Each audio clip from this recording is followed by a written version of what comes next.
Hi, this is Mardy once again and welcome to my channel.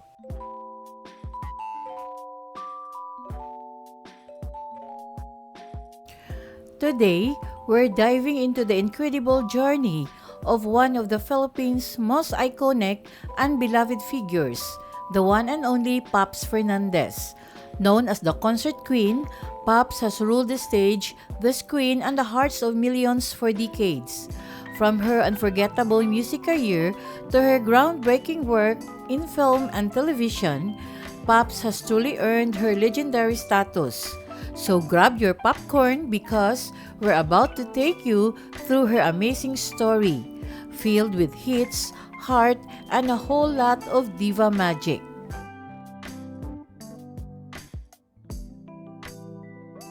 If you are new to my YouTube channel, please don't forget to like, comment, and subscribe. At para updated kayo sa mga susunod kong videos, please click the bell notification below.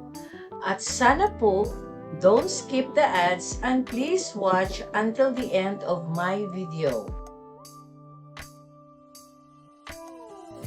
Maria Chileto Pops Lucban Fernandez is a celebrated Filipino singer, actress, and television personality whose career has spanned several decades.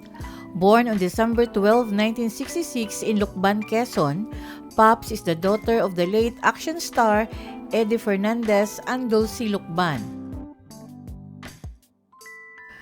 Sinimula ni Pops ang kanyang paglalakbay sa industriya ng musika sa edad na 16 lamang nang pumirma siya ng kontrata sa Octo Arts Record noong 1981. Noong 1982, inilabas niya ang kanyang debut album at naging co-host sa sikat na palabas sa telebisyon sa Pilipinas na The Penthouse Live kasama si Martin Rivera, marking the beginning of her rise to stardom. Throughout the 1980s and 1990s, Pops became a household name, gracing the covers of numerous magazines and building a dedicated fan base both in the Philippines and abroad. In 1995, Pops joined the cast of ASAP, a variety show that became a staple in Filipino households, where she worked alongside her former husband, Martin Rivera, Dayanara Torres, and Ariel Rivera. Her outstanding contributions to the entertainment industry earned her the Best Female Musical Variety Show Host Award at the 1999 Philippine KBP Golden Dove Awards. Higit pa sa musika, nakipagsapalaran si Pops sa pag-arte, na nagbida sa maraming pelikula at palabas sa telebisyon.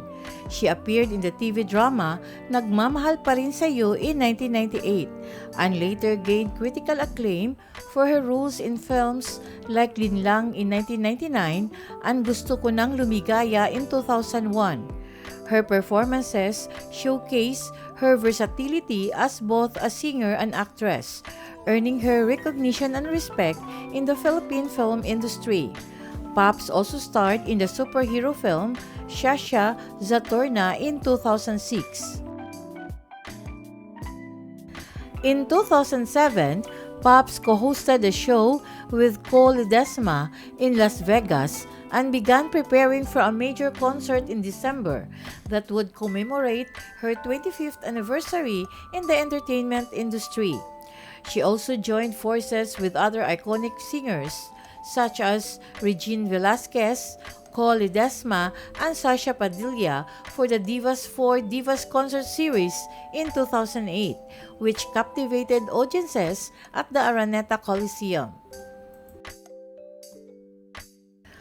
Pop's career continued to flourish in the following years, with a successful 2009 US tour as part of the Divas 4 Divas Tour alongside Velasquez, Ledesma, and Padilla. She also released the album Hope, which included a fresh take on her 1983 hit Little Star. Noong 2010, muli siyang nakasama ni Rivera para sa isang konsyerto para sa Araw ng Mga Puso, One More Time, sa SMX Convention Center at nagpatuloy ang dalawa sa pagtutulungan sa ilang mga proyekto sa buong taon. Throughout her career, Pops also became an in-demand international performer, appearing in concerts across the globe, including in California, Toronto, Calgary, and Yokohama. In 2012, she and Nevera released an album of duets, No More Words, and continued to perform together in various shows around the world. That same year, she was honored with the Natatanging Alagad ng Musika Award at the PMPC Star Awards for Music and was inducted into the Walk of Fame in Eastwood City alongside Lani Misalucha.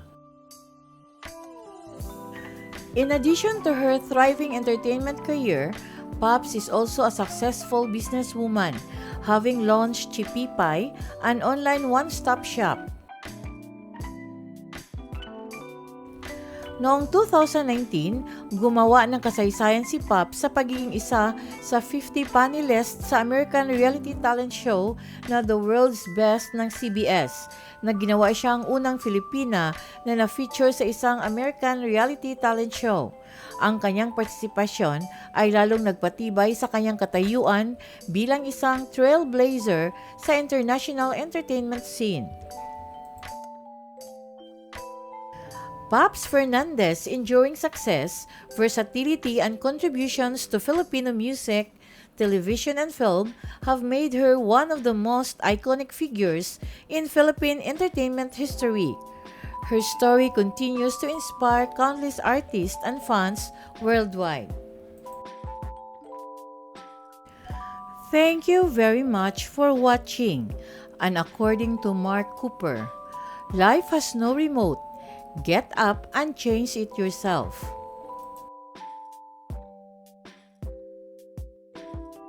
Special thanks to my source from Google, russell.fandom.com, photo credits to asianjournal.com, and inspirational quote credits to newshadesofhippie.com.